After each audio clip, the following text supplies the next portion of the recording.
The Deaf-Mute of Kilindir by Gerald, Cumberland. At Kilindir, two men loved the same woman. Marinia was tall and dark and gentle. He had the devotion of a dog. His instinct for self-sacrifice was as great as that of a good woman for the husband she loves. Sobraji, on the other hand, was small and fair and cunning. As a boy he tortured animals, and as a man he tortured his mother and sisters.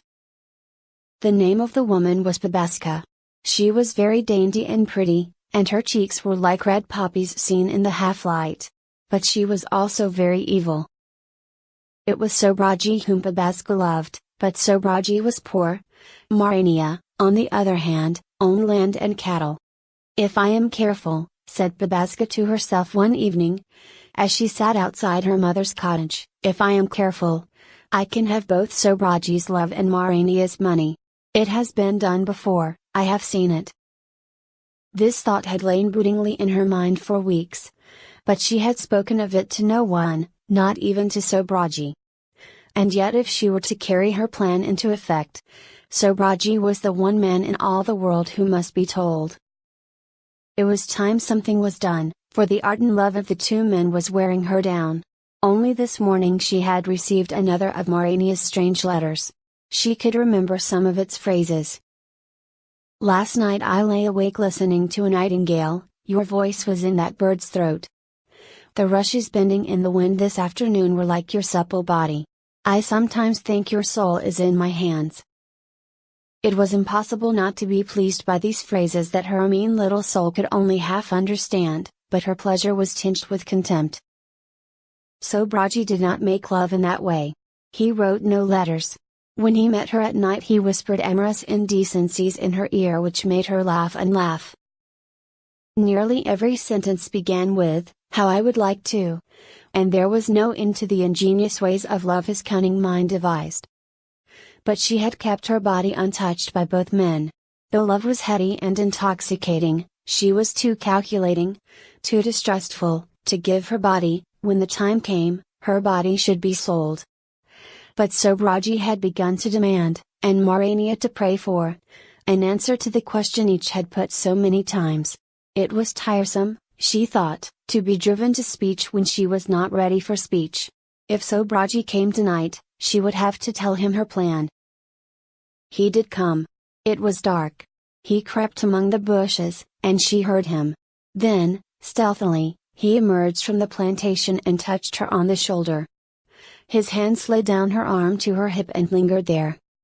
She bent over to him, and he seized her roughly, brutally, as a fawn might seize a virgin, and pulled her body to his. "Oh!" he half whispered, half groaned, "how I would like to." Almost she swooned with ecstasy. "Come into the plantation," he urged.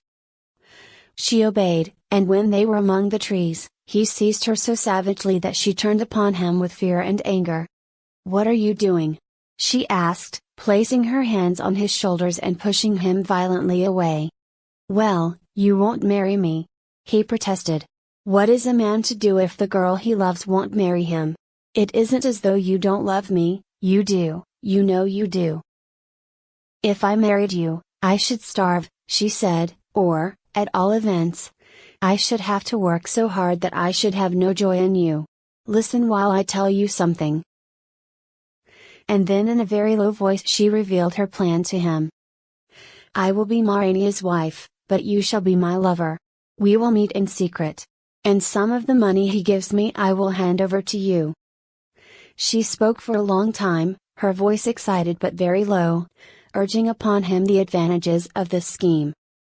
She explained how he had everything to gain and nothing to lose, whilst she stood to lose everything.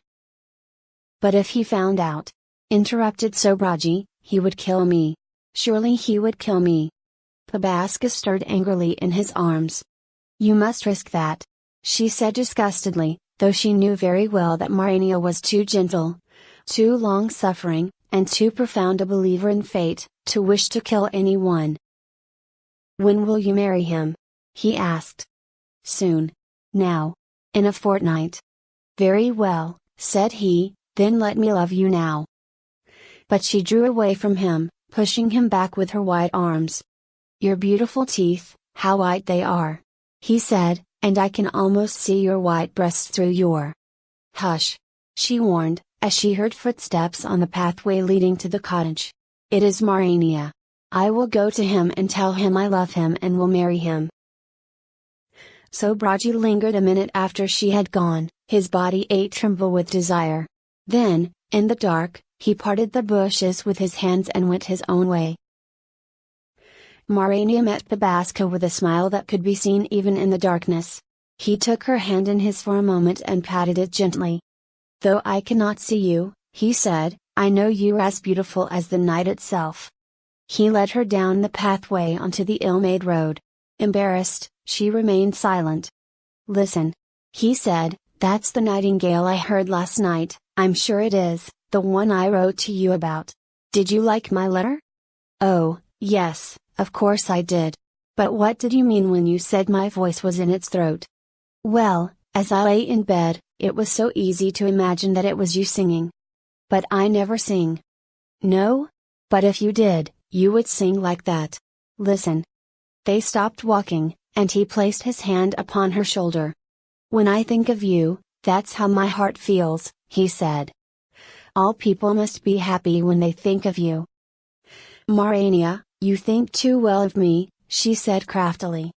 "My heart is empty because you do not love me, and my house is as empty as my heart. Think of it. That big house with no one in it save myself and my deaf and dumb servant, Sisyphos. It is not a home, it is only a house. No house can be a home without children." "Yes, children," she said softly, deceiving him. "And a woman is not really a woman until she has borne a child." She had read that in a book and had wondered at it. She was very glad that she had remembered it now. "Won't you marry me, Pabaska?" he asked hopelessly, for he had asked this question many times, and had always been blankly refused. "I don't know," she replied. His heart leapt and he drew nearer to her, placing his arm about her waist. They were still standing, and the nightingale was pouring out his heart. He held her firmly and, stretching out his arm to its utmost limit, his hand closed gently on her breast. "You are changing?" he asked, "you are growing to like me better, to love me?"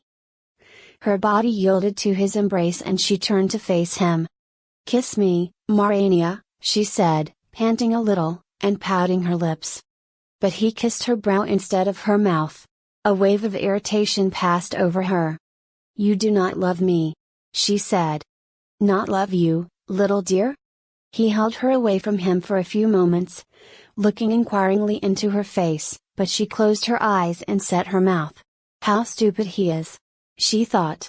He could just see the dusky red of her cheeks. The nightingale's song ceased suddenly. "Not love you?" he repeated. "Why, you are everything to me, the moon and the stars, my food and drink, my dreams and my work. You are a part of everything that is good." He again drew her to his breast. Her thoughts fastened on Sobraji, her imagination transforming Marinia's body into that of the man she loved. She threw her arms about him wildly. "Kiss me," she murmured, "kiss me on the mouth." Incredulous, he hesitated a moment. Then, with a smothered cry, he placed his lips on hers. And he stood in that deep silence lost in the sweet bitterness of unaccomplished love. Sisyphos, the deaf and dumb servant of Marinia, had no interest in life save to please his master. His happiness was greatest when Marinia, with a smile and a sign, thanked him for some work he had done. On these occasions, Sisyphos would return to his quarters with a glad heart and singing eyes. His master was pleased with him, that was all that mattered. But when Marinia brought home his wife, Pabaska, Sisyphos felt cold and angry. No longer would he be first in his master's eyes.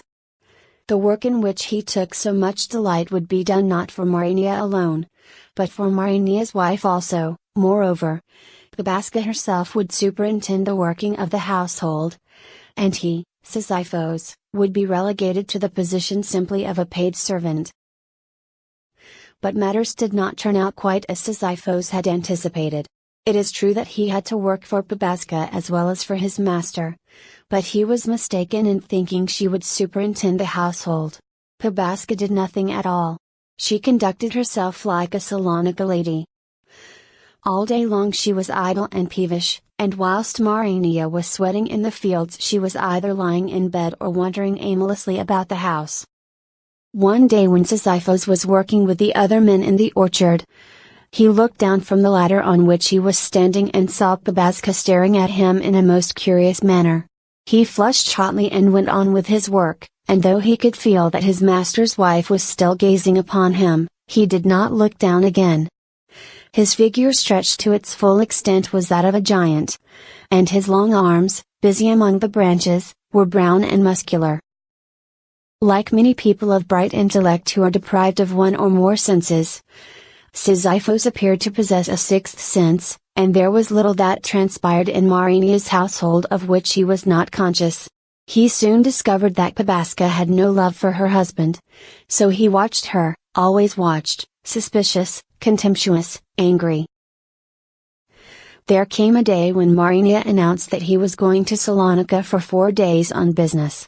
When he signaled this news to Sisyphos and told him that he was leaving his wife in his servant's charge, Sisyphos, proud and grave, inclined his head, and then turned his gaze swiftly upon Pabaska who, in return, gave him the curious look she had bestowed upon him in the orchard. It was a look of invitation, of lust. Sisyphos' stern face did not betray that he had understood, or even noticed, the look she had given him. At midday Marinia departed, and immediately he had gone Pabaska's spirits rose. She took from a cupboard her 3 dresses and, leaving her bedroom door open, tried on each in turn. Then she went into the room which Sisyphos used as a kitchen and prepared herself a meal. Towards dusk she left the house, but returned soon and went to bed. Sisyphos sat up smoking his pipe. After a time, he rose, climbed rather noisily upstairs, went to his room and closed the door. For a little while he stood motionless as though listening. Then, having taken off his boots, he opened his bedroom door with elaborate carefulness, stepped onto the little landing, closed the door silently, and crept soundlessly downstairs. Some instinct told him that Pabaska would not sleep alone that night, and he knew very well that her visitor would be Sobraji. For many times before her marriage, Sisyphos had seen her and Sobraji together at night in lonely places. In all probability, Pabaska had given him the key of the front entrance. Indeed, when Sisyphos examined the door and found it unbolted, he was sure of this. So he took up his place in the entrance and waited.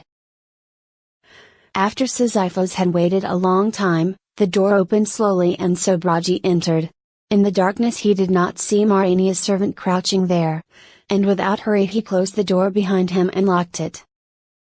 Then suddenly Sisyphos sprang upon him, his large hands encircling Sobraji's throat. Squeezing his victim hard, he banged his head against the wall, until the little man hung heavy and limp in Sisyphos' hands.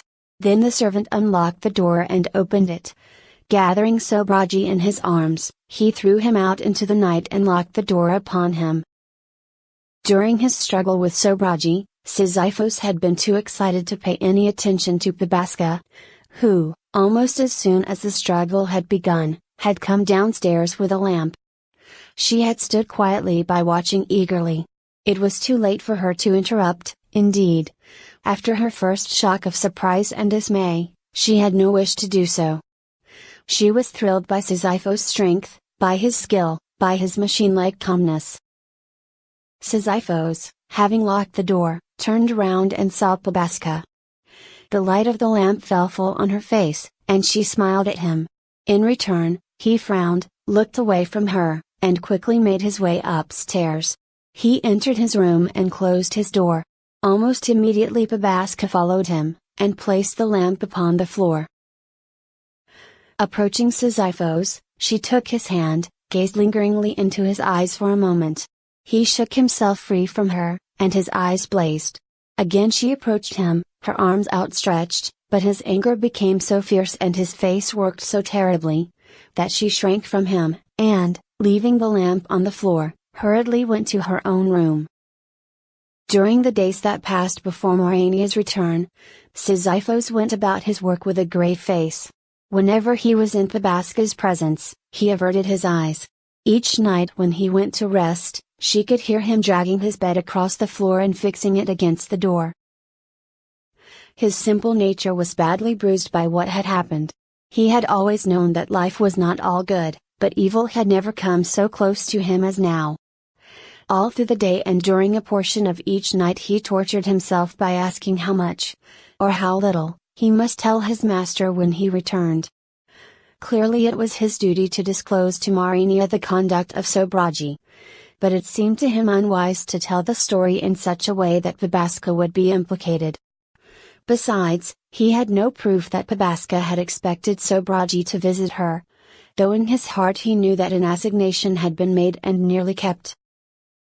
Upon one thing he was resolved: he would say nothing about Pabaska's overtures to himself, for that might lead to unimaginable misery for all of them. Nevertheless, it tortured him to keep any of these things secret, but he knew not a soul to whom he could unburden his mind. On the evening of the fourth day Sisyphos slipped unseen from the house and went to the station to meet his master. It was a cool evening with a feeling of largeness in the air, but Sisyphos was weighed down with anxiety and nervousness. How much should he tell? In what manner should he tell it? Should he break straight into the subject, or should he introduce it in a roundabout fashion? These questions which he had been asking himself for 4 days were still unanswered when he saw Marinia, carrying 2 very large parcels, step from the train. Sisyphos hurried up to him, and Marinia placed both parcels on the ground whilst he shook hands with his servant. He was in good spirits and glad to be home again. Sisyphos, having picked up one of the parcels, led the way from the station, his chin upon his breast, his heart heavy within him. They had covered but a short distance when Sisyphos plucked his master's sleeve and indicated that he wished to speak with him. With a sigh of impatience, Marinia put his package on the ground and sat upon it. Sisyphos followed his example, and began to talk on his fingers by the light of the moon. "Master, I have something I would tell you." Marinia bowed his head. "Very late in the night following the day you left, Sobraji entered your house. He had a key, the door was unbolted." He stopped, hoping his master would say something, but Marinia only stared at him wonderingly and again bowed his head. "I was waiting for him." Marinia interrupted his servant by placing a hand upon his arm. "Why were you waiting for him?" Sisyphos fumbled with his fingers, but spelled out not a single word. Marinia struck him lightly on the arm and again asked, "Why?" Because, somehow, I thought he was coming. The door was unbolted." His master shook him angrily. "Why were you waiting for him?" he asked the 3rd time. "How did you know he was coming?" Sisyphos began to tremble. He did not know why he had believed Sobraji would come that night. Something in his mind had whispered it to him: instinct, suspicion, hatred. But he could not explain this to Marinia. So he sat fumbling with his fingers. At length his master signed to him. "Go on with your story." "I was waiting for him behind the door. He entered and closed it after him. I sprang upon him and nearly choked him. I banged his head against the wall. Then I opened the door and threw him outside." "Does your mistress know of this?" "Yes. She came down with a lamp in her hand and watched us." His hands stopped working. Very deliberately Marinia rose, lifted his parcel and proceeded on his way home. Sisyphos followed him in deep dejection. The servant knew that his master had not accepted his story, yet it was true, every word of it. They soon reached Marinia's farm. Pabaska was waiting outside to receive her husband. She ran to him with a cry of delight and threw her arms about his neck. He embraced her, at first tenderly, then with passion. In the meantime, Sisyphos had carried his package into the house and had begun to prepare food for his master. It was with a great effort that he moved his body about, so sick he felt, so dismayed, so full of apprehension. Through the open door he saw his master and mistress go to their living room. He could feel them talking together. For a long time they talked until, suddenly, With blazing eyes, Marinia entered, rushed up to his servant and dealt him a heavy blow between the eyes. Sisyphos staggered and fell. He rose, whimpering. Marinia then went to the entrance door and opened it wide. Pointing with one hand to the door, he seized his servant with the other and violently dragged him into the passage. Still whimpering, Sisyphos stumbled into the night. The master whom he had loved and served now hated him. Marinia locked and bolted the door, and returned to his wife. But though she was weeping, he would not comfort her. And that night and forever afterwards he slept in the room that Sisyphos had occupied.